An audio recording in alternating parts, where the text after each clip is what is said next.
సరి చేసుకుందాం. ఇది 4వ మాట. ఇక 5వ విషయాన్ని చూద్దామండి. 5వ మాటను చూసినట్లయితే, దేవుని యొక్క వాక్యం చూసినట్లయితే లూకాసు సువార్త 15వ అధ్యాయం. 5వ మాట లూకాసు సువార్త 15వ అధ్యాయం 18వ వచనం. లూకాసు సువార్త 15వ అధ్యాయము 18వ వచనం. పెద్దగా చదవండి. పరలోకమునకు విరోధముగాను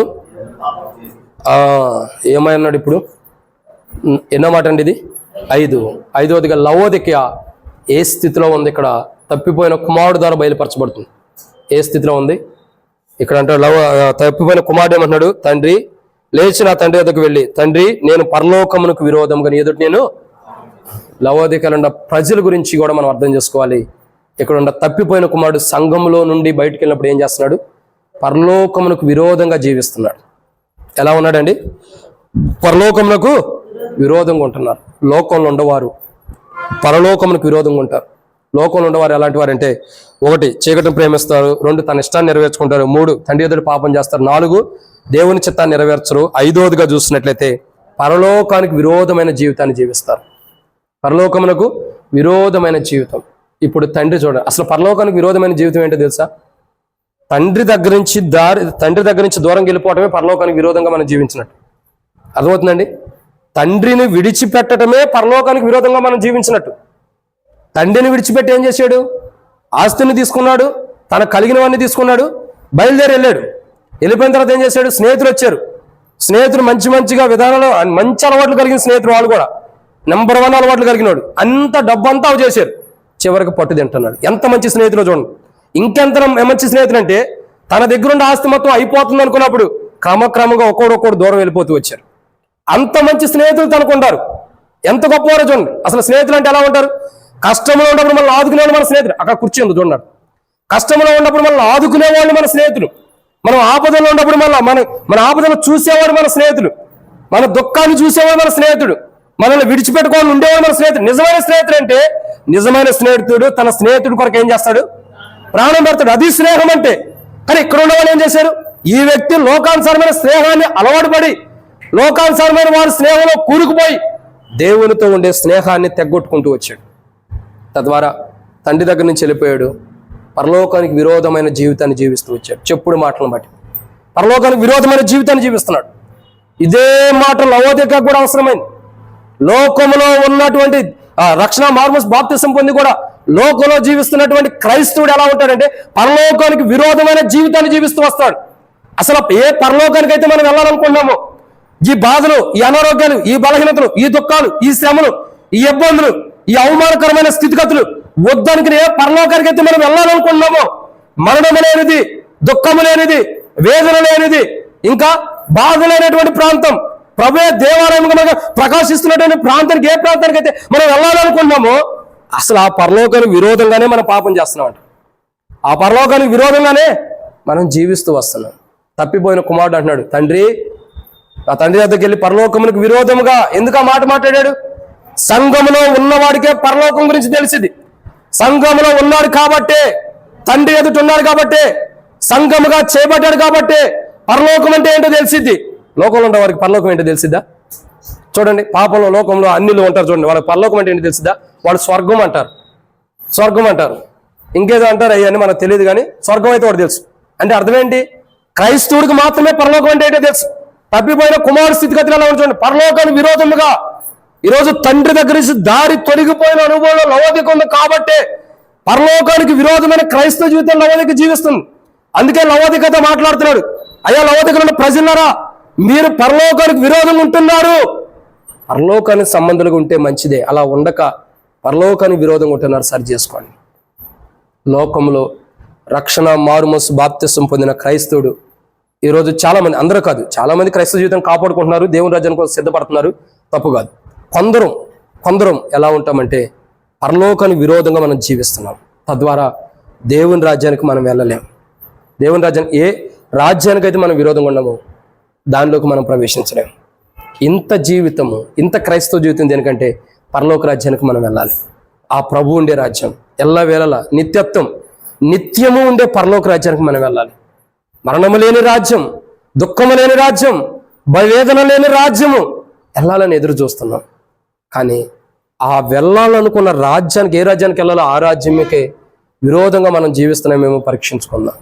లవోదిక జీవిస్తుంది, అందుకే మాట్లాడుతున్నాడు, అయ్యా లవోదికలను ప్రజలరా ఇప్పటికైనా మీరు సరి చేసుకోండి. తండ్రి ఎదుట మీరు పాపం చేశారు, పరలోకానికి విరోధంగా కూడా ఉంటున్నారు. లవోదికతో మాట్లాడుతున్నాడు. అదే ప్రభు ఈరోజు మనతో కూడా మాట్లాడుతున్నాడు. లవోదిక సంఘంలో ఉంది. ఇక్కడ తప్పిపోయిన కుమారుడు కూడా సంఘంలో ఉన్నాడు. సంఘంలో ఉన్న తప్పిపోయిన కుమారుడు ఏ స్థితిలో ఉన్నాడు? లవోదిక ఆ స్థితిలో ఉంది. అందుకే లవోదికను కూడా విడిచిపెట్టుకోకుండా, తప్పిపోయిన కుమారుడు తిరిగి తండ్రి దగ్గరకు వచ్చినప్పుడు తండ్రి విడిచిపెట్టాడా? వదిలే, నువ్వు నా దగ్గర రావద్దు, ఆస్తి అంతా తీసుకెళ్ళావు అన్నాడా? లేదు, దగ్గరకు చేర్చుకున్నాడు. ఇప్పుడు లవోదికను కూడా అట్లా చేర్చుకోవాలన్నదే ప్రభు ఇష్టం, ప్రభు చిత్తం, ప్రభు ప్రణాళిక అదే. అందుకే లవోదిక పరలోకమునకు విరోధమైన క్రైస్తవ జీవితాన్ని జీవిస్తూ వచ్చింది. ఒక మాట అంటాడు, చదవండి. ప్రకటన గ్రంథం 3వ అధ్యాయం. ప్రకటన గ్రంథము 3వ అధ్యాయం 16వ వచనం. నీవు వెచ్చగానేను చల్లగానేను ఉండక నులివెచ్చగా ఉన్నావు గనుక నేను నిన్ను నా నోట నుండి ఉమ్మివేయను ఉద్దేశించుచున్నాను. అర్థమవుతుందండి? నేను నా నోటి నుండి ఉమ్మివేయ ఉద్దేశించున్నాను అన్నాడు. లవోదికతో ఎందుకు మాట్లాడుతున్నా అంటే పరలోకమునకు విరోధంగా లవోదిక జీవిస్తుంది. అయితే ఆయన ఎయిలా ఉమ్ము వేసాడా? ఉద్దేశించానంటే ఆలోచన నాకు ఉంది, నీ మీద, నీ ముఖం మీద ఉమ్మేసే ఆలోచన నాకు ఉంది, కానీ ప్రభు అంటున్నాడు ఉమ్మేసే ఆలోచన నాకు ఉంది, కానీ నువ్వు సరి చేసుకుంటే అది నీ మీద పడదు అని ప్రభు మాట్లాడుతున్నాడు లవోదికతో. అంటే ఉమ్ము వేల వేసే ఆలోచన, ఉద్దేశం నాకు ఉంది, అంటే ఈ లోపు నువ్వు పరలోకమునకు విరోధంగా ఏదైతే తప్పు చేసో దాన్ని సరి చేసుకుంటే అది నీ మీద పడదు. ఒక ఉమ్ము అంటే తెలియకేస్తే అది వేరు, తెలిసి ఒక వ్యక్తి మీద ఒక ఉమ్ము కానీ మనం ఊసామంటే ఆ వ్యక్తిని అవమానించినట్ట, లేదా ఆ వ్యక్తి అవమానం పొందుతున్నట్టు లెక్క. ఇప్పుడు లవోదిక అవమానించబడినా, లవోదిక అవమానం పొందుతున్న నష్టం ఎవరికి? లవోదికకే. అట్టి నష్టం రాకూడదనే లవోదికతో ప్రభు మాట్లాడుతున్నాడు. ఇప్పటికైనా మీరు సరి చేసుకోండి. ఏమంటున్నాడంటే పరలోకమునికి విరోధంగా ఏదైతే క్రైస్తవ జీవితం ఉందో దాన్ని సరి చేసుకోమంటున్నాడు. ఈరోజు మనం కూడా పరలోకానికి విరోధమైన జీవితం ఏదైనా, బహుశా మనలో మనకు తెలియక, తెలుసో, చిన్నదైనా పెద్దదైనా, ఏదైనా పరలోకానికి విరోధమైన క్రైస్తవ జీవితం మనలో ఉంటే మనం ప్రభు దగ్గరికి వచ్చి సరి చేసుకున్నాం. ఇది 5వ మాట. 6వ విషయాన్ని చూద్దారండి. యోహాను సువార్త 1వ అధ్యాయం. యోహాను సువార్త 1వ అధ్యాయము 10వ వచనం. యోహాను సువార్త 1వ అధ్యాయం 10వ వచనం. ఆయన లోకములో ఉండెను, లోకము ఆయన మూలముగా కలిగెను, కానీ అదే లోకం ఎలా ఉందంటే 6వ మాట, లోకం ఆయనను తెలుసుకోలేని స్థితిలో ఉందంట. లోకం ఏ స్థితిలో ఉందండి? లోకం దేవుని తెలుసుకోలేని స్థితిలో, ప్రభువుని తెలుసుకోలేని స్థితిలో ఉంది. అంతకు ముందు కూడా దేవుడు ఒక మాట మాట్లాడుతూ వస్తాడు. నిర్గమాకాండం 8వ అధ్యాయం 22వ వచనం. నిర్గమాకాండం 8వ అధ్యాయం 22వ వచనంలో ప్రభు మాట కూడా ఇంకోటి ఉంది. నిర్గమాకాండము 8వ అధ్యాయం 22వ వచనం. మరియు భూలోకంలో నేనే యెహోవానని నీవు తెలుసుకున్నట్లు ఆ దినమున నేను నా ప్రజలు నివసించుచున్న గోషేను దేశమును వినాయించెదను. అంతేనా? వినాయించెదను, అక్కడ ఇలాగూ ఉండు. కాబట్టి ఇక్కడ రాయబడిన మాట, ఇక్కడేం మాట్లాడతాడు ప్రభు? నిర్గమాకాండంలో మాట్లాడుతున్న మాట ఏంటి? నేనే యెహోవానని నీవు తెలుసుకున్నట్లు. అంటే ప్రజలు ఎలా ఉండారండి? దేవుని తెలుసుకోలేని స్థితిలో ఉండాలి. ఇంకేమంటాడు తెలుసా ప్రభు? రండి, మత్తయి సువార్త 13వ అధ్యాయం 34వ వచనంలో ప్రభు ఇంకో మాట అంటాడు. మత్తయి సువార్త 13వ అధ్యాయం 34వ వచనం. మత్తయి సువార్త 13వ అధ్యాయం 34వ వచనం చదవండి. నేను నా నోరు తెరిచి ఉపమాన రీతిగా బోధించేదను, లోకం పుట్టినది మొదలుకొని మరుగు చేయబడిన సంగతులను తెలియజెప్పేదను. అంటే అర్థం ఏంటి? తెలియని స్థితిలో ఉన్నారని అర్థం. ఏ స్థితిలో ఉన్నారండి? తెలియని స్థితిలో ఉన్నారు. అందుకే అంటాడు యోహాను సువార్త 1వ అధ్యాయం 10వ వచనంలో ఆయన ప్రభు మాట్లాడుతున్న మాట ఏంటంటే, ప్రతి మనుషుడు ఆయన లోకంలో ఉండేను కనుక లోకం ఆయన మూలంగా కలిగిన, కానీ లోకం ఆయన తెలుసుకోలేకపోతుంది. లోకం ఎలాంటిదంటే ప్రభువుని తెలుసుకోలేదు. నిర్గమాకాండంలో కూడా ప్రభు అదే చెబుతున్నాడు, నేనే యెహోవానని నీకు తెలుసుకున్నట్లు. అంటే అర్థం ఏంటి? లోకము ప్రభువుని తెలుసుకోలేకపోతుంది. అసలు ప్రభువుని గురించి పూర్తిగా లోకం తెలుసుకోవట్లా. లవోదిక కూడా అలాంటి స్థితిలో ఉంది. ప్రభువుని గురించి పూర్తిగా మనం తెలుసుకోవాలి. పూర్తిగా మనం తెలుసుకోవాలంటే ఎంత టైం పట్టింది తెలుసా? ఒక వ్యక్తి ప్రభువుని గురించి పూర్తిగా తెలుసుకోవాలంటే ఎంత టైం పట్టింది తెలుసుదా? మనం ఈ లోకం విడిచిపెట్టినంత టైం. మనం ఈ లోకం విడిచిపెట్టినా పూర్తిగా మనం ప్రభువుని గురించి తెలుసుకోలేం, కానీ కొంత మేరకన్నా తెలుసుకోవాలి.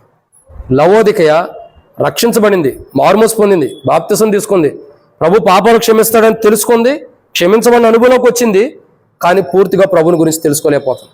లోకమే ఇంకా లవోదికలో ఉంది. ప్రభు ఎలాంటి వాడు? ప్రభు అంటాడు, ఆయన దేనికి సంబంధించిన వాడు? పైన ఉన్న వాటిని వెతుకుడి అన్నాడు ఆయన. అంటే ఆయన దేనికి సంబంధించిన వాడు? పరలోక రాజ్యానికి సంబంధించిన ఆయన ఈ లోకమే కాదు, పరలోకానికి సంబంధించిన ఆయన. అందుకే ఆయన చెప్తాడు, నశించిన దాన్ని వెతికి రక్షించడానికి ఈ లోకానికి వచ్చాను అంటాడు. అసలు ఈ లోకానికి ఆయన ఒక ప్రయాణంతో వచ్చాడు, ఒక యాత్రకి ఈ లోకానికి వచ్చాడు. ఎందుకు? నశించిపోతున్న దాన్ని వెతికి రక్షించడానికి ఈ లోకానికి వచ్చాడు. ఆయన వచ్చింది ఈ లోకంలో నివసించడానికి కాదు, ఆయన వచ్చింది ఈ లోకంలో ఉండటానికి కాదు, ఆయన వచ్చింది ఈ లోకంలో జీవించడానికి కాదు. ఈ లోకంలో ఉన్న ప్రజలకి తెలియపరచాల్సిన మాటలు తెలియపరిచి దేవుని రాజ్యాన్ని తీసుకెళ్తానికి ఈ లోకానికి వచ్చాడు. అదే ప్రభు వచ్చిన ప్రణాళిక. అయితే ఇక్కడ ఏమంటాడు? లవోదికతో మాట్లాడుతున్న కోణం కొడితే లోకము ఆయన గురించి తెలుసుకోలేకపోతుంది. రక్షించబడిన వారు తెలుసుకోలేదంటే అదంతే అవమానకరమో తెలుసుకోండి. అంటే లోకం తెలుసుకోలేదంటే సరే ఓకే, రక్షించబడిన వారు కూడా తెలుసుకోలేని స్థితిలో ఉన్నారు పూర్తిగా దేవుని గురించి. ఇంకా ఈ మాటకు అర్థమయ్యే రీతిలో చెప్పంటారా?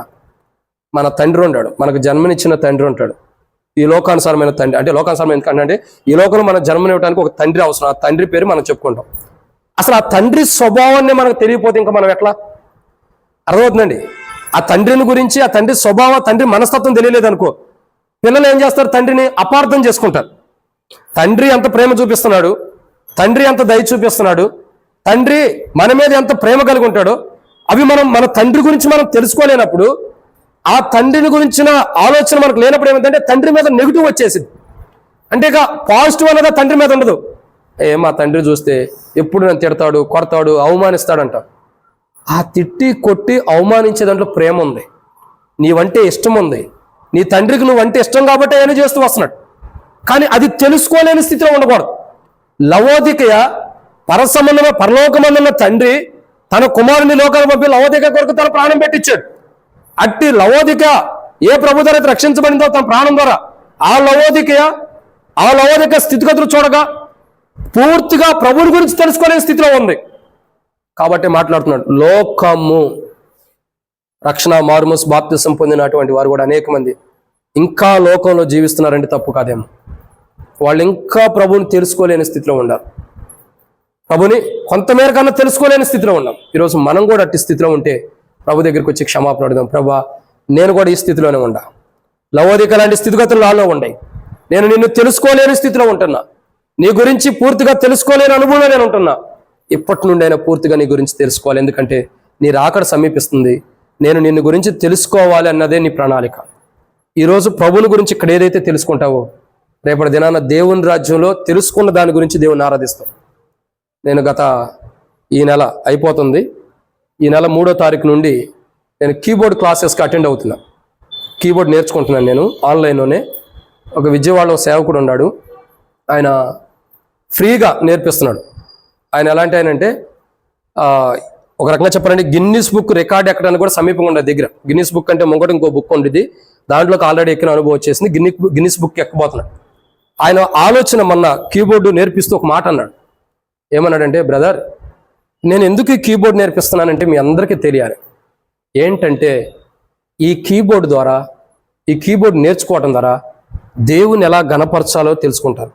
నా ఆశ, నా కోరిక ఏంటంటే సంఘంలో ఉన్న ప్రతి వ్యక్తి కూడా వాయిద్యాలతో దేవుని గణపరచాలి, దేవుని మహింపరచాలి. ఎందుకంటే ప్రభు రాకడ సమీపిస్తుంది. ఇదిగో నేను త్వరగా రాబోచున్న వాక్యాలు నెరవేర్చబడుతున్నాయి. ఇంకొక సత్యం ఏంటంటే యూట్యూబ్లోనే నేను మొన్న చూసా ఈయన చెప్పిన తర్వాత. ఏంటో తెలుసా? సూర్యుడు చంద్రుడికి దూరంగా వెళ్ళిపోతున్నాడు. చంద్రుడికి సూర్యుడు దూరంగా వెళ్తే ఏం జరిగింది చెప్పండి? ఏం జరుగుతుందో తెలుసా? కాలం అన్నది, సమయం అన్నది కొద్దిగా ఎక్కువ పట్టింది. ఒకప్పుడు సూర్యుడు ఒకప్పుడు సూర్యుడు కాదు, భూమికి చంద్రుడు సమీపంగా ఉన్నప్పుడు, ఒకప్పుడు చంద్రుడు భూమికి సమీపంగా ఉన్నప్పుడు భూమి యొక్క పరిమాణం తిరిగే విధానం స్పీడ్గా ఉండేదంట. ఇప్పుడు చంద్రుడు దూరంగా వెళ్తున్న కొద్దీ, అంటే ఒక గ్రహాలు అంటారు కదా, అవన్నీ దూరంగా వెళ్తున్న కొద్దీ భూమి యొక్క తిరిగే విధానం కూడా తక్కువైపోతుందంట. ఒకప్పుడు పూర్వ దినాల్లో 18 గంటలు ఉండేదంట రోజుకి. ఎన్ని గంటలు? 18 గంటలు.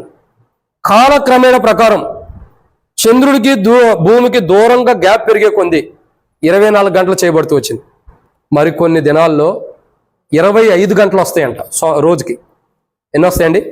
25 గంటలు అంటే. ఇది నా మాట కాదు, యూట్యూబ్లోనే ఉంది, కావాలంటే లింక్ కూడా షేర్ చేస్తా. ఎందుకు ఈ మాటలు చెప్తూ వచ్చారంటే, ఆ రోజు ఆయన కీబోర్డ్ నేర్పిస్తూ, బ్రదర్, ప్రభు రాకడ సమీపిస్తుంది, నా కోరిక ఏంటంటే ఈయన కీబోర్డ్ గురించి అమెరికాలో ఉన్న వాళ్ళు కూడా నేర్చుకుంటున్నారు ఆన్లైన్. అందరూ దేవుని గణపరచాలి. ఒకరోజు మనం పరలోకానికి వెళ్తే దేవుని గణపరచడమే ఉండిద్ది, పరలోకంలో దేవుని ఆరాధించడమే ఉండిద్ది.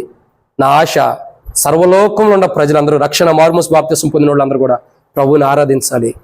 తంతే వాయిద్యంలో ఎలాగైతే ఆ భూమి మీద ఆరాధించబడుతుందో అట్టి ఆరాధన మనం ప్రభువుని చేయాలి. నిజంగా చూడండి, ఒక ఆశ ఎంత గొప్పదో. రేపటి దిన మనం పరలోకానికి వెళ్ళిన తర్వాత అదే మన పరిస్థితి. ప్రార్థన చేసేది ఉండదు, బాధలు పడేది లేదు, దుఃఖాలు పడేది లేదు. పరలోకంకి వెళ్ళిన తర్వాత ప్రభుని ఆరాధించడమే ఉండేది. ఏ ప్రభుని మనం ఆరాధించాలో ఆ ప్రభుని మనం తెలుసుకోకపోతే రేపటి దినాన ఆరాధన మనం చేయలేం. ఆ విధానం ప్రభు దగ్గర ఉండదు. ప్రభుని గురించి పూర్తిగా మనం తెలుసుకోవాలి. పూర్తిగా తెలుసుకోలేకపోతే మన జీవితంలో ప్రభు ఇచ్చిన సమయం వరకు మనం ప్రభుని గురించి తెలుసుకోవాలి. ప్రభా, ప్రతిరోజు ప్రభుని అడగాలి, ప్రభా ఈరోజు నీ గురించి నాకు తెలియపరచు, ఈరోజు ఒక కొత్త కోణంలో నీ గురించి నాకు తెలియపరచు, ఈరోజు నీ గురించి నేను కొత్త అనుభవం తెలుసుకోవాలి. నిన్న నేర్చుకున్నది ఈరోజు కాదు, ఈరోజు రేపు కాదు, ఎప్పటికప్పుడు ఒక కొత్తదనంలో ప్రతిరోజు నేను కొత్తగా నిన్ను గురించి నేర్చుకోవాలి ప్రభా అని తెలుసుకోవాలి. లవోదికయ కొత్తదనంలో ప్రభుని తెలుసుకోలేకపోతుంది. కొత్తదనంలో ప్రభుని తెలుసుకునే అనుభవం లవోదికయకు లేదు. కనీసం మనమైన లవోదికయకు లేని ధన్యత ప్రభు మనకిస్తున్నాడు. ప్రతిరోజు ప్రభుని తెలుసుకున్నాం. ఏదో ఆదివారం రోజు వాక్యం చెబుతున్నా, మంగళవారమో గురువారమో శనివారం వాక్యం చెబుతున్నా కాదు, ప్రతిరోజు మనం ప్రభుని తెలుసుకోవాలి. ప్రతిరోజు ప్రభుని అడగాలి, ప్రభా ఈరోజు నీ గురించి నాకు తెలియపరచు, ఈరోజు నీ మాటలు నాకు తెలియపరచని ప్రతిరోజు ప్రభుని గురించి తెలుసుకోవాలి. లోకంలో ఉన్న ప్రజలు ప్రభుని గురించి తెలుసుకోలేరు.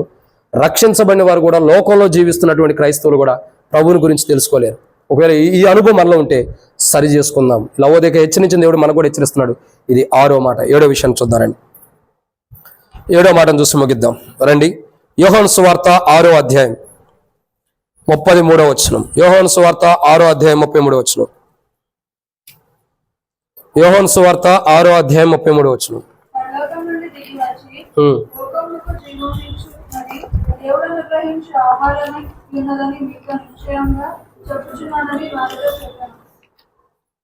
చాలక్క. కాబట్టి లోకము ఎలాంటిదంటే పరసంబంధమైన జ్ఞానమును పొందలేదు. లోకం ఎలాంటిది? పరసంబంధమైన జ్ఞానం పూర్తిగా తెలుసుకోలేదు, కానీ తెలియపరచడానికి ఇష్టపడుతున్నాడు దేవుడు. ప్రభు ఏం చేస్తున్నాడు? లోకంలో ఉన్న వారికి దేవుని పరసంబంధమైన జ్ఞానం ఏంటో తెలియపరచడానికి ఇష్టపడుతున్నాడు. రక్షణ మారుమనసు బాప్తిసం పొందిన అనుభవం ఉన్న లవోదికయకి పరసంబంధమైన జ్ఞానం ఇంకా రాలా. అర్థమైందండి? పరసంబంధమైన జ్ఞానం ఇంకా రాలా. ఒక్కొక్కసారి మన పిల్లల గురించి మనం మాట్లాడతాం. ఎవరైనా వచ్చి ఏదైనా మన ఇంటికి వచ్చినప్పుడు పొరపాటు మన పిల్లలు ఏదైనా మాట్లాడతానయా, వాళ్ళకి తెలియక మాట్లాడుతున్నావు అంటాం. తెలియలేదంటే అర్థం ఏంటి? జ్ఞానం లేదని అర్థం. ఏదో జ్ఞానం లేక ఏదో తెలియక అట్లా మాట్లాడాడయ్యా, పొరపాటు అయిపోయింది అంటాం. లవోదికయ ఏ స్థితిలో ఉందంటే ఇప్పుడు పరసంబంధమైన జ్ఞానాన్ని సంపాదించుకునే స్థితిలో లవోదికయ లేదు. ఇంకా తెలియని స్థితిలోనే లవోదికయ ఉంది. ఏ స్థితిలో ఉందండి? తెలియని స్థితిలో ఉంది. లోకముల గురించి ప్రభు స్పష్టంగా మాట్లాడుతున్నాడు. లోకముల గురించి మాట్లాడుతూ 6వ అధ్యాయం యోహాను సువార్త 33 వచ్చినామంటాడు, పరలోకం నుండి దిగి వచ్చి లోకమునకు జీవమిచ్చినది దేవుడు అనుగ్రహించి ఆహారమైనది మీతో నిశ్చయముగా చెప్పుచున్నాను, వారితోనూ చెప్పెను. ఈ పరసంబంధమైనటువంటి జ్ఞానము లోకమునకు లేదు. లోకము పరసంబంధమైన జ్ఞానం తెలుసుకోలేదా లోకానికి కూడా జ్ఞానం ఇవ్వడానికి వచ్చాడు. కానీ లవోదికయ ప్రభులో ఉంటూ కూడా, సంఘముగా చేర్చబడి కూడా, సంఘములో ఉంటూ కూడా, రక్షణ మార్మోస్ బాప్తిసం పొంది ప్రభు వల్ల పాల్గొనే అనుభవంలో లవోదికయ ఉండి కూడా పరసంబంధమైన జ్ఞానం, పరసంబంధమైన ఆలోచనలు తెలుసుకోలేకపోతుంది. అందుకే ప్రభు మాట్లాడాడు, మొదట నా నీతిని నా రాజ్యాన్ని వెతకండి. మీరు రాజ్యం ఏంటంటే పరసంబంధమైంది. నా నీతిని నా రాజ్యాన్ని వెతకండి. ప్రభు ఎందుకు చెప్పాడు ఆ మాట తెలుసా? ఏదో బైబిల్లో లిఖించబట్టడానికి కాదు. నా రాజ్యం ఎలాంటిది మీరు తెలుసుకోండి. ఆ పరసంబంధమైన జ్ఞానం మీకు కావాలంటే బైబిల్లో లిఖించబడి ఉంది. బైబిల్ యొక్క సారాంశం మీరు తెలుసుకుంటే, బైబిల్లో ఉన్న ఆలోచన మీరు తెలుసుకుంటే, బైబిల్లో ఉన్న జ్ఞానం తెలుసుకుంటే పరసంబంధమైన జ్ఞానం ఏంటో మీకు అర్థమైంది. ఈ జ్ఞానం లేకేగా సొలొమోను అడిగింది. ఈ జ్ఞానం లేకే, ప్రభా నాకు ఈ జ్ఞానం అవసరము, నీ ప్రజలు పరిపాలించే జ్ఞానం కావాలి. అది పరసంబంధమైన జ్ఞానం దేవుడు ఇచ్చాడు. కాబట్టి ఇద్దరు స్త్రీలు ఒక బిడ్డ కొరకు మరి కొట్లాడుకుంటున్నటువంటి ఇద్దరు స్త్రీల్లో ఒకరికి న్యాయం తీర్చి ఒకరు తప్పు ఉందని తెలియపరిచి పంపించాడు. అవునా కదా? ఎంత గొప్ప జ్ఞానము ఇది! పరసంబంధమైన జ్ఞానం. ఇంకా యాకోబు పత్రిక 5వ అధ్యాయం, యాకోబు పత్రిక 5వ వచనం ఏమంటాడు? యాకోబు పత్రిక 1వ అధ్యాయం 5వ వచనంలో, మీలో ఎవరికి నేను జ్ఞానం కొద్దుకునేలా అతడు దేవుణ్ణి అడగవలను, దేవుడు అతనికి గద్దెంపకుండా ధారాళంగా దయచేస్తాడంట. అసలు పరసంబంధమైన జ్ఞానం ఇచ్చే దేవుడు గద్దెంచట్లా, కోపగించుకోవట్లా. కానీ ఆ దేవుని దగ్గర లేకుండా లోకం మీద ఆధారపడుతున్నారు లవోదికయ. ఏ దేవుడైతే ధారాళంగా జ్ఞానం ఇవ్వగలుగుతాడో, ఏ దేవుడైతే పరలోకం గురించి మనం తెలుసుకోవడానికి అవసరమైన జ్ఞానం ఇస్తాడో, ఆ దేవుణ్ణి లవోదికయ విడిచిపెట్టేసింది. ఆ దేవుని నుండి లవోదికయ దూరం వెళ్ళిపోతూ వచ్చింది. ఆ దేవునికి సమీపంగా లవోదికయ రాలేకపోతూ వస్తుంది. లవోదికయ జ్ఞానం ఇచ్చే దేవుడు విడిచిపెట్టింది. అందుకే మాట్లాడుతున్నాడు దేవుడు, నువ్వు అలా ఉండలా, జ్ఞానం తెలుసుకునే స్థితిలో నువ్వు ఉండా, నేను నీకు జ్ఞానం ఇవ్వగలుగుతాను. నువ్వు తెలిసి తెలియని స్థితిలోకి వచ్చేస్తున్నావు. సగం తెలుసుకున్నాను అనుకున్నావు, తెలుసుకున్నదే ఎక్కువ అనుకుంటున్నావు. ఒక్కొక్కసారి మనం అనుకుంటాం, ఈ బైబిల్ ఏదైనా చదువుతున్నాం అనుకోండి, చదివేటప్పుడు మనం ఏమనుకుంటాం, ఈ ఒక సువార్తల్లో ఏదో ఒక మనం చదువుతూ వస్తాం. చదివిన తర్వాత ఏమంటాం, ఈ సువార్తలు ఏముందో మొత్తం నాకు తెలుసు అంటాం. ఏముంది? ఇప్పుడు మీరు నన్ను అడిగినా నాకు కూడా తెలియదు. ఎందుకంటే రోజు చదువుకుంటూ వెళ్తే ఒక కోణంలో ప్రభు మాట్లాడతామే. సువార్తలు ఏముందంటే 15వ అధ్యాయం యోహాను సువార్తలు ఏముంది చెప్పండి? తెలియదు. నాలో ఫలింపుని ప్రతి తీగను తీసేస్తానని నా తండ్రి వ్యవసాయకుడు అని చెబుతున్నాడు. అంటే ఎట్లా ఉండిందంటే చదువుతాం, కానీ దాని గురించి అర్థం మనకు పూర్తిగా తెలియదు, లేదా దాన్ని చదివినా గుర్తు తెచ్చుకునే ఆలోచన మనకు ఉండదు. కానీ లవోదికయతో మాట్లాడుతున్నా, నీవు ఆ స్థితిలో ఉన్న పర్లా, నీకు నేను జ్ఞానం ఇస్తా, దాని గురించి జ్ఞాపశక్తిని ఇస్తా, తెలివినిస్తా, నువ్వు తెలుసుకో అనేది దేవుడు చెబుతున్నాడు. కానీ లవోదికయ ప్రభు ఇచ్చే జ్ఞానాన్ని, పరసంబంధమైన జ్ఞానాన్ని త్రోసిపుచ్చుకుంటుంది. అందుకే పరలోకం గురించి లవోదికయకి తెలుస్తలా. అసలు పరలోకం ఏముంది, పరలోకంలోకి వెళ్ళిన తర్వాత ఏం జరుగుతుంది, పరలోక రాజ్యంలో మనకి ప్రభు ఏమివ్వబోతున్నాడు, పరలోక రాజ్యంలో ప్రభు ఎలా ఉండబోతున్నాడు. ప్రకటన గ్రంథం 18వ అధ్యాయం కాడి నుంచి 21వ అధ్యాయం వరకు చదవండి. ఇంటికి వెళ్ళిన తర్వాత ప్రభు ఏం చేయబోతున్నాడు పరలోక రాజ్యంలో తెలుస్తుంది. మన కొరకు ప్రభు ఎలా ఉండబోతున్నాడు, మనకేం చేయబోతున్నాడు. ఒక కొత్త ఆకాశం సృష్టిస్తున్నాడు, కొత్త భూమిని సృష్టిస్తున్నాడు, మనల్ని అలంకరించాడు, తన భార్యగా చేసుకున్నాడు. ఇంకా మన పైన ఆయన ప్రకాశిస్తున్నాడు, ఆయన వెలుగుగా ఉన్నాడు మన కొరకు. ఇంకా పరలోక రాజ్యంలో రత్నవర్ణము కలిగిన ప్రాంతంలో ఆయన మనల్ని నడిపిస్తున్నాడు. ఇంకా చెప్పాలంటే బహు శ్రేష్టకరమైన స్థానాన్ని మనం పరలోక రాజ్యంలో ఇచ్చాడు. ఇంకేమి ఇచ్చాడు తెలుసా? యోహాను సువార్త 14వ అధ్యాయం మొదటి 2 వచనాల్లో నేను వెళ్ళి మీకు స్థలం సిద్ధపరుస్తాను అన్నాడు. ఎక్కడ సిద్ధపరుస్తున్నాడు? పరలోక రాజ్యంలోనే మన స్థలం సిద్ధపరుస్తుంది, నరకంలో కాదండి. పరలోక రాజ్యంలోనే స్థలం సిద్ధపరుస్తుంది. మరి ఆయన విధానం ఏంటి? పరలోక రాజ్యం గురించి, అసలు పరలోక రాజ్యంలో ఏముందో దాని గురించిన జ్ఞానం మనకు అవసరం. ఈరోజు పరలోక రాజ్యం గురించి ప్రజలు తెలుసుకోలేకపోతున్నారు. ప్రజలు తెలుసుకోలేకపోతున్నారు. అది కేవలం ఇంకా చెప్పాలంటే రక్షించబడిన మనమే తెలుసుకోలేకపోతున్నాం పరలోక రాజ్యం గురించి. ఒకటే చెప్పగలుగుతాం, నా కొరకు పరలోక రాజ్యం ఉంది బ్రదర్, నేను పరలోక రాజ్యానికి వెళ్తా. ఓకే, నువ్వు వెళ్ళవని ఎవరు అంటలేదు, ప్రభు చిత్తం అయితే నీవైనా నేనైనా అందరం వెళ్తాం. అసలు వెళ్ళే రాజ్యం ఏంటో తెలుసుకోవాలి కదా. వెళ్ళే రాజ్యం ఏంటో తెలుసుకోకపోతే ఎట్లా?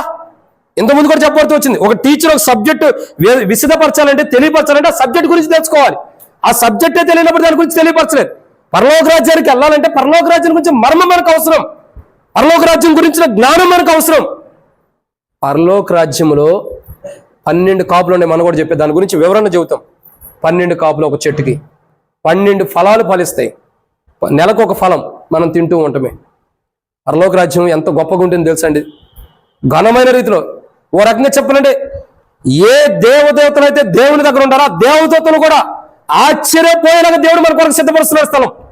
దేవదూతలు కూడా ఆశ్చర్యపోయేంత ఘనమైన రీతిలో ప్రభు మన కొరకు స్థలం సిద్ధపరుస్తున్నాడు పరలోక రాజ్యంలో. ఇక పరలోక రాజ్యానికి మనం వెళ్తుంటే దేవదూతలు కూడా ఏమైపోతాయి తెలుసా? దేవదూతలు కూడా ప్రభు ఏళ్ళు కూడా పరలోక రాజ్యంలోకి ఇచ్చావా? అవును, వాళ్ళు కూడా పరలోక రాజ్యంలో ఈ ఘనమైన స్థానంలో వాళ్ళు ఉన్నారు. ఏ స్థానము? ఏమంటాడు? నా సింహాసనం మీద జయించువాడిని నాతో పాటు నా సింహాసనం మీద కూర్చొని పెడతా. పరలోక రాజ్యంలో సింహాసనం మీద ప్రభుతో పాటు కూర్చోబెడుతున్నాడు. దేవదూతలు కూడా ఆశ్చర్యపోతాయి అంట, ప్రభా మేము నీ కొరకు ఎంత కష్టపడ్డాం ప్రభా, ఎంత ప్రయాసపడ్డా. దావీదు దినముల్లో నువ్వు వెళ్ళి లోకం మీదకి వెళ్ళి ప్రజల్ని సంహరించమంటే వెళ్ళాగా ప్రభా. మరి ఆ రోజు నన్ను కూడా నేను ఎంతో ఘనమైన పని నీ కోసం చేసే కదా, నాకేది ఆ స్థానం లేదు. ఆ స్థానం నీకు లేదు, దేవదూతలకు లేదు. ప్రకటించా లేదు. ప్రభు పరమను కొనుకోబడిన తర్వాత దేవదూతలు వచ్చి శిష్యులు ప్రకటిస్తున్నాడు. అపొస్తలుల కార్యం 1వ అధ్యాయంలో ఏ రీతికి వెళ్ళారో ఆ రీతిగా ప్రభు వస్తాడని తెలియపరుస్తున్నాడు వాక్యం. మరి మాకు లేదంటే, తెలియపరిచిన మాకు లేదంటే మీకు లేదు. నా స్వరక్తము, నా కుమారుని యొక్క స్వరక్తం ద్వారా సంపాదించబడిన ప్రజలకే పరలోక రాజ్యంలో ఆ సింహాసనం మీద కూర్చుండే స్థానం అందరికీ లేదు. ఆ రోజు దేవదూతలు నిజంగా చూస్తే మనల్ని చూసి అసూయపడవచ్చు. దేవదూతలు కూడా మనల్ని చూసి అసూయపడవచ్చు.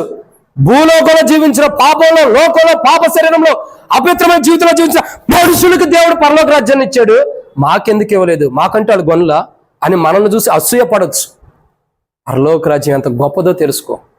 అది తెలుసుకుంటే చాలు పరలోక రాజ్యానికి మనం వెళ్ళినట్టే. ఈ భౌతికమైన వాటి మీద మనసు ఉండదేక, ఏమి తిందమా, ఏమి తాగుదమా, ఏమి జీవించదమా మనసు ఉండదేక. ఒక్కసారి ఒక క్రైస్తవుడు పరలోక సంబంధమైన పర సంబంధమైన వాటి విషయాల్లో జ్ఞానం కలిగి ఆ మర్మాన్ని తెలుసుకుంటే చాలు. ఇక ఆ క్రైస్తవుడు, ఆ విశ్వాసి జీవితంలో ఈ లోకం మీద మనసు ఉండదు, ఈ లోకం మీద మనసు ఉండదు. నేను ప్రభువు వాడును, ప్రభు నా వాడు, నేను ఎప్పుడు గాంచెదను పరలోకానికి. పాట కూడా పాడుతూ వచ్చింది, పరలోకమే నా స్వాస్థ్యం, నేను ఎప్పుడు గాంచెదను, ఎప్పుడు వెళ్ళేదను. అసలు ఆ పరలోకం గురించి ఆలోచిస్తే మనం చచ్చిపోయినప్పుడు పాడతాం పాటలు, అప్పుడు కాదు పాడాల్సింది. ఎప్పుడు మనకు ఆ పాటలు అవసరం, నిరీక్షణతో కొన్ని పాటలు అవసరం. నేను ఎప్పుడు పరలోకానికి చేరేదను, ఎప్పుడు పరలోకానికి వెళ్ళేదను. ఎంత ఆశ ఉండకపోతే ఆ భక్తుడు ఆ పాట రాసి ఉంటాడు. ఎంత కోరిక. పరలోక రాజ్యం అన్నది శ్రేష్టకరమైనది. ప్రియులారా, ఈరోజు మనం పరలోక రాజ్యాన్ని చేరటానికి వరకై దాని మర్మం తెలుసుకోవాలి. పరలోక రాజ్యం గురించి లవోదికయ పరలోక రాజ్యం గురించిన మర్మాలు తెలుసుకోలేకపోతాం. ప్రభుతో పాటు సింహాసనం మీద ఉండిద్ది అనేది, ప్రభుతో పాటు సింహాసనం మీద ఉంటమే కాదు, పరలోక రాజ్యంలో 12 కాపులు కాసే చెట్టు ఉంది, దాని ఫలాలు కూడా మనం తింటామని కానీ, పరలోక రాజ్యంలో మన కొరకు స్థలం ఉందని కానీ, పరలోక రాజ్యంలో ప్రభు మన కొరకు సిద్ధపరిచిన స్థలంలో మనం ఉంటామని కానీ ఏమీ తెలుసుకోలేని స్థితిలో లవోదికయ ఉంది. అందుకే లవోదిక లోకంలో ఉందన్నది మాట. ఒకప్పుడు లోకంలో ఉన్నప్పుడు రక్షించాడు, మరలా అదే లోకంలో ఉంది. అర్థమవుతుందండి. లవోదికయాన్ని ఇంకా ప్రభు ప్రేమిస్తున్నాడు. ఎందుకు? ఆయనతో పాటు సింహాసనం మీద కూర్చోబెట్టాలని ఇష్టపడుతున్నాడు. పరలోక రాజ్యంలో లవోదికయాలను సంఘస్థులు సిద్ధపరిచిన స్థలం ఇవ్వాలని ఇష్టపడుతున్నాడు. 12 కాపుల్ని తినాలని ప్రభు ఇష్టపడుతున్నాడు. లవోదికకి ప్రభువే దేవాలయం ఉండాలని ఇష్టపడుతున్నాడు. లవోదికయాలున్న ప్రజల్ని, సంఘంలో ఉన్న ప్రజల్ని అలంకరించాలని ప్రభు ఇష్టపడుతున్నాడు. పరిశుద్ధమైన విధానంలో నీతితోనూ భక్తితోనూ జీవించాలని ప్రభు ఇష్టపడుతున్నాడు. పరిశుద్ధమైన అలంకరణలో లవోదికయకి ఇవ్వాలని ఇష్టపడుతున్నాడు ప్రభు. నిజంగా లవోదికయ మీద ఎంత ప్రేమ ఉందో. అందుకే అంటున్నాడు, పర సంబంధమైన విషయాలు లవోదికయ తెలుసుకోవాలి. లవోదికయ పరలోకమును గురించినటువంటి మర్మములు తెలుసుకోలేని స్థితిలో ఉంది. ఈరోజు మనం కూడా ఆ స్థితిలో ఉండి సరి చేసుకుందాం. లోకం ఎలాంటిదంటే 7 విషయాలు చెప్పవచ్చు. లోకం ఎలాంటిది? 7 విషయాలు. ఒకటి, లోకం ఎలాంటిది? లోకములో క్షమించండి, లోకము కాదు, లోకంలో ఉండేవారు ఎలాంటి వారు అంటే 7 విషయాలు చెప్పొచ్చు. ఒకటి, లోకంలో ఉండేవారు చీకటిని ప్రేమిస్తారు. 2, లోకంలో ఉండేవారు తన ఇష్టాన్ని నెరవేర్చుకుంటారు. 3, లోకంలో ఉండేవారు తండ్రి ఎదుటి పాపం చేస్తారు. 3, లోకంలో ఉండేవారు దేవుని చిత్తాన్ని నెరవేర్చరు. 4, లోకంలో ఉండేవారు పరలోకంలో విరోధంగా జీవిస్తారు. 5, లోకంలో ఉండేవారు దేవుని ప్రభుని గురించి తెలుసుకోలేరు. 7 పరలోకంలో ఉండేవారు క్షమించండి 7 లోకంలో ఉండేవారు పరసంబంధ విషయంలో జ్ఞానం లేని వారు ఉంటారు. ఈ 7 అంతల అనుభవం లవోదికయకు ఉంది. అందుకే ప్రభు మాట్లాడుతున్నాడు, నువ్వు వెచ్చగా నేను చల్లదనం ఏంటంటే లోకానికి సాదృశ్యం. ఒకప్పుడు ఉన్న లోకంలో ఉన్న లవోదికయను మార్చి రక్షణ ఇచ్చాడు. కానీ ఇప్పుడు లవోదిక ఎలా ఉంది? మరలా లోకం ఉంది, మళ్ళా ప్రభువులు ఉన్నట్టుగానే ఉంటుంది. అంటే రక్షణ మారుమూసి బాప్తిసం పొందాను కాబట్టి బలలో పాల్గొనాలని పాల్గొంటుంది. కానీ జీవించే జీవితం అంతా ఎలా ఉంది? లోకంలోనే ఉంది. చూడండి ఎంత విచిత్రమో. బయటికేమో క్రైస్తవ రక్షణ మారుమూసి పొందిన అనుభవంలోని బలలో పాల్గొంటుంది, జీవించే జీవితమేమో లోకంలో ఉంది. అందుకే ప్రభు మాట్లాడుతున్నాడు, నువ్వు ఒక కోణంలో లేవు, ఒక విధానంలో లేవు, ఒక మనస్తత్వంతో లేవు, మార్చబడితే మంచిదని ప్రభు మాట్లాడాడు. లోకము 7 అంతల అనుభవం ఉంది. ఈ 7 అంతల అనుభవంలోనే లవోదికయ ఉంది. ఒక్కసారి లోకం నుండి బయటకు వచ్చిన లవోదికయనే మరలా ఈ 7 అంతల అనుభవం లవోదికయలో ఉంది. అందుకే ప్రభు మాట్లాడుతున్నాడు, ఇప్పటికైనా జీవితం సరి చేసుకో. ఇప్పటికైనా నువ్వు సరి చేసుకుంటే దేవుని రాజ్యం, పరలోక రాజ్యం నేను ఇవ్వడానికి ఇష్టపడుతున్నా. నా నోట్ నుండి వచ్చి ఉమ్ము నీ మీద వేయకోక నేను ఆపేసుకుంటానని ప్రభు మాట్లాడుతున్నాడు. కానీ లవోదికయ అర్థం చేసుకుని సరి చేసుకునే అనుభవం లవోదికయకు లేదు. సరే, లవోదికయ అట్టి స్థితిలో ఉండ అంత్య దినముల్లో జరగబోతున్న అపాయకరమైన పరిస్థితుల నుండి ప్రభు మనల్ని కాపాడటానికి మన కొరకై ఈ గ్రంథంలో లిఖించాడు. కాబట్టి సరే, లవోదిక స్థితిగతులు ఎలా ఉండా కనీసం మనమైనా సరి చేసుకుందాం, మనమైనా సరి చేసుకున్న అనుభవంలోకి వద్దాం. అంత్య దినాల్లో ఇంకా రాయబడుతుంది, అంత్య దినాల్లో బుద్ధి కలుగుడికి ఆయన బైబిల్ రాయబడుతూ వచ్చింది. సరే, మనం సరి చేసుకోవటమే. బుద్ధి కలిగిన వారు ఎవరు? సరి చేసుకునేవారు. సో మనం సిద్ధపడిన అనుభవం సరి చేసుకోవడానికి వద్దాం. లవోదిక స్థితిగతులు 7 విషయాలు. ఆ 7 విషయాల్లో మనం కూడా ఉన్నామా? లవోదిక రక్షణ మార్మూసి పొంది లోకంలో ఉంటూ కూడా లోకంలో ఉండే లవోదికను ప్రభు విడిపించాడు. కానీ మళ్ళీ లవోదిక లోకంలో ఉంటుంది. అట్టి అనుగుణం మనం కూడా ఉంటే సరి చేసుకుందాం. అట్టి జీవితం మనకొద్దు ప్రభా.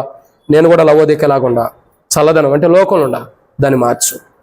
ఒకప్పుడు నన్ను లోకంలో నుంచి విడిపించావు, ఇప్పుడు ఈ బలకు సమీపించిన నాలో ఎంతో లోకం ఉంది, ఎంతో లోకపు జీవితం నాలో ఉంది. ఈ లోకపు జీవితాన్ని తీసివేయి. ఎందుకంటే చాలా త్వరగానే ఈరోజు ముగిస్తున్నాం. ఈ లోకపు జీవితాన్ని నాలో నుండి తొలగించు. ఈ లోకం నాలో ప్రవహిస్తుంది ప్రభా. నేను ఈ లోకానికి సంబంధించిన వాడిని కాను, నేను ఈ లోకానికి సంబంధించిన వాడిని కాదు, నేను పరలోకానికి సంబంధించిన వాడిని. నాలో ఉండి ఈ లోకం తీసివే, ఈ లోకం తీసివే ప్రభువా. ఈ లోకాన్ని పూర్తిగా నశింపు చేయి, నన్ను పరలోక రాజ్యానికి వారసుడిగా చేయి. అట్టి ప్రార్థన మనకు అవసరం. ఒక మాట రిమైండ్ చేద్దామా? లోకం ఎలాంటిది? 1, చీకటిని ప్రేమిస్తుంది. 2, లోకము తన ఇష్టాన్ని నెరవేర్చుకుంటుంది. 3, లోకము తండ్రి ఎదుటి పాపం చేస్తుంది. 4, లోకము తండ్రి చిత్తం నెరవేర్చలేకపోతుంది. 5, లోకము పరలోకమునికి విరోధంగా ఉంటుంది. 6, లోకము ప్రభువుని తెలుసుకోలేకపోతుంది. 7, లోకము పరసంబంధమైన జ్ఞానం లేనిదిగా ఉంటుంది. లోకం అన్నది 7 అంతల అనుభవం ఉంది. ఇంకా రక్షణ మార్మస్ బాప్తిసం పొంది కూడా మనం కూడా 7 అంతల అనుభవం ఉంటే ప్రభు దగ్గరికి వచ్చి క్షమాపణ అడుగుదాం. ప్రభా, లోకం ఎలా ఉందో ఈరోజు రక్షణ మార్మస్ బాప్తిసం పొంది కూడా నేను కూడా అట్లాగుండా, ఈరోజు లవోదికే ఆ స్థితిలో ఉంది, నేను కూడా అట్లాగుండా, నన్ను సరిచే ప్రభు అని ప్రభు దగ్గరికి వద్దాం. ప్రార్థన. మోకాళ్ళ మీదకి వచ్చి చిన్న ప్రార్థన చేసుకుందాం. మమ్మల్ని మిక్కిలికి ఎక్కువగా ప్రేమించిన ప్రియ పరలోకపు తండ్రి, పరిశుద్ధుడు అయిన దేవా, మీకు స్తోత్రములు. మీరు ఇచ్చినట్టు సమయానికై మీకు వందనములు. మా జీవితంలో మీరు జరిగిస్తూ వచ్చిన అద్భుత కార్యమును బట్టి స్తోత్రాలు. లవోదికయ స్థితిగతులు మాతో మాట్లాడుతున్నారు. లవోదికయ 7 అంతల అనుభవం ఉంది. లోకం నుంచి విడిపించబడిన లవోదికయ మరలా లోకంలో ఉంది. లోకం ప్రభా చీకటిని ప్రేమిస్తుంది. లోకం ప్రభా తన ఇష్టాన్ని నెరవేర్చుకుంటుంది. లోకము ప్రభా తండ్రి ఎదుటి పాపం చేస్తుంది. లోకము ప్రభా తండ్రి చిత్తాన్ని నెరవేర్చదు. ఇంకా లోకము దేవా మరి పరసంబంధమైన విషయాల్లో జ్ఞానం తక్కువ ఉంటుంది. ఆ లోకం యొక్క జీవితాన్ని మేము 7 అంతల అనుభవాన్ని చూస్తూ వస్తున్నాం. అదే లోకంలో నా మటుకు నేను జీవిస్తున్నాను ఒప్పుకుంటున్నా. ఈ లోకంలో ఉంటూ కూడా పరసంబంధమైన జ్ఞానం లేని బుద్ధిహీనమైన జీవితం నాలో ఉందని ఒప్పుకుంటున్నా. క్షమించండి. ఈరోజు తెలియపరిచారు పరలోక రాజ్యానికి నేను రావాలని, పరలోక రాజ్యంలో నా కొరకు సిద్ధపరచబడింది నేను పొందాలని తెలియపరుస్తున్నారు. లవోదికయ తెలుసుకోలేని స్థితిలో ఉంది. ఈరోజు నేను కూడా అట్టి స్థితిలో ఉండకూడదు. లవోదికయ మిమ్మల్ని గురించి పూర్తిగా తెలుసుకోలేకపోతుంది. ఇప్పటి నుండి ప్రభా మిమ్మల్ని గురించి తెలుసుకోలేని నా జీవితం, పరలోకానికి విరోధంగా తండ్రి ఎదుటి మేము చేసిన పాపం, ఈ లోక సంబంధమైన వాటిల్లో ఏవేవి మాలో కూరిపోయాయో అవన్నీ రోజు నుండి విడుదల పొందుతున్నాం ప్రభా. తీసివేయండి.